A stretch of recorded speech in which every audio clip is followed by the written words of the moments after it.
Setiap tahun baru, di bulan Januari selalu ada fenomena ini. Gym terlihat lebih ramai.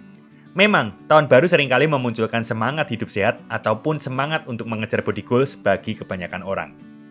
Nah, video kali ini aku dedikasikan buat kamu yang mungkin baru pertama kali pergi ke gym atau baru mau rencana pergi ke gym tapi masih galau karena beberapa hal, ataupun kamu yang mau latihan di rumah tapi bingung dasar-dasarnya bagaimana.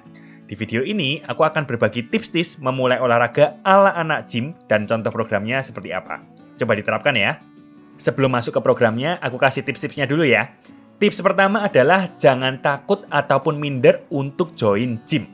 Seringkali keluhan orang untuk pergi ke gym adalah takut ataupun minder. Takut karena di gym pada cuek-cuek katanya. Ataupun minder karena belum kuat ataupun badan belum bagus katanya. Ini salah pikir. Pertama, misalnya nih, kita pergi ke kafe ataupun pergi ke mall. Kita kan nggak expect semua orang yang kita temui akan saling menyapa. Semua sibuk dengan urusannya ataupun aktivitasnya sendiri-sendiri. Di gym juga begitu. Di dalam gym banyak orang yang di tengah kesibukannya menyempatkan diri untuk berolahraga. Dan setelah selesai, langsung kembali ke aktivitasnya masing-masing.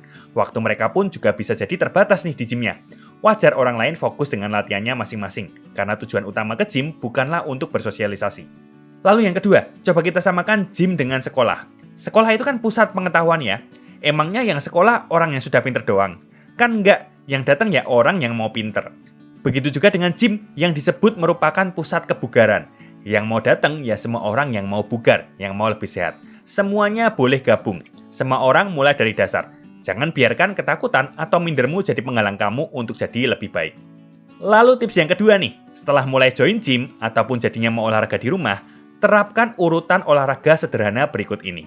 Pertama-tama, sampainya di gym atau mau mulai berolahraga di rumah, pemanasan dulu. Kardio ringan 5 menit sudah cukup. Terus lanjut dynamic stretching, ringan-ringan aja. Ingat gerakan putar-putar kepala, geleng-geleng kepala, putar-putar bahu dan pinggul yang sering dilakukan waktu olahraga SD seperti itu ya. Nah, lakuin aja itu untuk dynamic stretchingnya. 5 menit juga cukup. Jadi pemanasan cukuplah 10 menit, gak usah lama-lama. Lalu urutan yang kedua, setelah pemanasan, baru masuk ke latihan inti. Pilihlah 3-6 gerakan. Bisa 1-2 gerakan lower body atau badan bagian bawah, 1-2 gerakan upper body atau badan bagian atas yang fungsinya untuk push atau mendorong, dan 1-2 gerakan badan atas yang fungsinya adalah untuk pull atau menarik. Lalu lakukan 3 set 8-15 repetisi. Gerakannya nanti ku kasih listnya, dan contoh programnya seperti apa. Sekarang bahas garis besar urutannya dulu aja. Lalu yang terakhir nih, setelah selesai latihan intinya, lakukan pendinginan. Pendinginan ini simpel banget kok, kamu bisa jalan-jalan ringan aja ataupun duduk-duduk doang. Setelah itu, silahkan pulang ke rumah masing-masing, makan dan istirahat ataupun lanjutkan aktivitas kamu. Mau kardio, boleh dilakukan di akhir juga. Terus masuk ke tips yang ketiga, cermatlah dalam memilih gerakan. Nah, masih banyak pemula yang datang ke gym memilih gerakannya selihatnya alat atau ikut-ikut orang doang. Padahal supaya hasilnya baik, kamu perlu melatih pola gerakan dengan lengkap, biar semua otot di tubuhmu itu terlatih. Pola gerakan sederhananya bisa dibagi menjadi 6 pattern ini. Pilih saja sesuai ketersediaan alat, kemampuan, dan kebutuhan kamu. Aku kasih list gerakan dasarnya, nanti kamu pause aja videonya, lalu screenshot ataupun foto dan share cara melakukan gerakannya di YouTube. Sudah ada banyak banget kok. Nah, kalau udah dicatat di foto ataupun di screenshot, sekarang kita masuk ke tips yang keempat, yakni milikilah program yang baik. Perbedaan orang yang bisa berprogres terus di gym dan tidak, umumnya terletak pada programnya. Orang yang sekedar olahraga biar sehat ya asal gerak aja, nggak punya program sama sekali. It's okay kalau kamu pengennya sekedar sehat ya.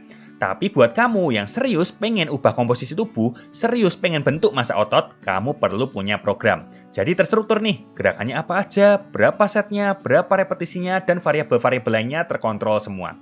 Nggak asal datang ke gym dan cobain semua alat. Satu post tidak cukup untuk menjelaskan desain program. Nah, kamu bisa ikuti template sederhana ini aja. Screenshot aja deh. Ku bagi workoutnya jadi 2 kali nih, ada workout A dan workout B. List gerakannya sudah terlampir ya. Kayak lagi pause aja dan nanti kalau nggak tahu caranya gimana gerakannya, tinggal search aja di YouTube, sudah banyak banget contohnya. Yang penting aku arahin kamu supaya programnya bagus. Latihannya nanti selang-seling ya, sehari latihan, sehari off. Contohnya nih, Senin workout A, Selasa off. Rabu workout B gantian nih, Kamisnya off. Jumatnya balik workout A lagi, Sabtunya off, dan seterusnya. Maksimal berturut-turut 3 hari ya. Saya tahu pemula kesulitannya adalah atur waktu. Masih banyak yang perlu menyempatkan olahraga di tengah kesibukannya. Nah, jadi make sure tidak sering off lebih dari 3 hari berturut-turut, supaya kamu bisa keep the pace, supaya rutin dan tidak kebelabasan off terus. Programnya kelihatan sederhana, tapi susunannya benar-benar kuperhatiin loh. Lihat deh anatomi ini. Masing-masing otot sudah kupertimbangkan agar terlatih. Gerakannya tadi sudah terlihat semua di sini. Mantap kan? Hampir semua otot sudah terlatih. Terus kalau sudah punya program, kita bisa masuk ke tips yang kelima. Pahami istilah dan konsep dasar latihan beban. Istilah-istilah dan konsep ini wajib dipahami. Yang pertama, repetisi. Nah, repetisi ini artinya berapa kali suatu gerakan diulang. Misalnya kita ngomongin squat ya, berarti dari awal kamu berdiri, terus jongkok, dan naik berdiri lagi, itu artinya 1 repetisi. Nah, kalau kamu fokusnya meningkatkan massa otot, untuk pemula carilah beban yang bisa kamu lakukan 8-15 repetisi. Itu sudah oke. Terus istilah yang kedua nih, set. Nah, set ini artinya serangkaian kumpulan repetisi tadi. Satu gerakan, lakukan aja 2-4 set, itu sudah oke. Jadi kalau ngomongin squat tadi, setelah kamu selesai melakukan misalnya 8-15 repetisi, nah itu berarti hitungannya 1 set ya. Nah, kalau aku bilang 2-4 set, berarti kamu ulang lagi 2-4 kali. Terus istilah yang ketiga adalah rest between sets. Nah, artinya berapa lama istirahat antar set tadi. Karena mayoritas ku kasih gerakan kompon alias banyak sendi yang terlibat seperti itu ya. Nah, sederhananya restnya 2-3 menit antar set itu sudah oke. Terus yang keempat, kamu juga perlu pahami istilah atau konsep progressive overload. Nah, progressive overload ini artinya perlahan-lahan kamu perlu meningkatkan kesulitan latihan kamu. Sederhananya bisa naikkan repetisi dulu. Nah, kalau kamu sudah bisa eksekusi sampai 12-15 repetisi, kamu boleh naikkan bebannya perlahan. Kalau kesulitannya bertambah, nanti stimulus yang diterima otot juga bertambah dan massa ototmu bisa meningkat terus. Lalu yang terakhir, kamu juga perlu paham yang namanya form. Nah, form ini adalah cara untuk melakukan suatu gerakan. Simpelnya di dalam form dibahas beberapa hal berikut ini. Yang pertama adalah setup dan cueing, alias posisi awal dan cara melakukan. Nah, ini penting banget nih, supaya otot yang ditarget benar. Contohnya nih, kalau squat, kamu bisa mulai dengan berdiri, kaki selebar pinggul, terus kaki sedikit terbuka keluar. Lalu cue-nya, alias aba-abanya, bisa bayangkan duduk ke bawah dengan menekuk lutut ke arah ujung jari, beserta pinggul ke bawah bersamaan sambil menjaga badan tetap tegak dan semua telapak kaki menapak pada lantai. Nah, ini semua harus diperhatikan nih. Kalau nanti setupnya salah, cueing-nya salah, misal berdirinya kaki terlalu dekat, terus cueing-nya salah nih, misal cuma nengkuk lutut doang, nanti jadinya ya gerakannya salah. Kalau salah bisa menjurus ke dua hal. Yang pertama, kamu tidak melatih otot yang kamu targetkan dengan benar. Dan yang kedua, bisa meningkatkan resiko cedera kamu. Jadi pastikan setup dan juga cueing-nya benar. Terus dalam form juga dibahas soal breathing alias pernafasan. Nah, simpelnya, ambil nafas saat dalam tanda kutip nurunin beban alias eksentrik.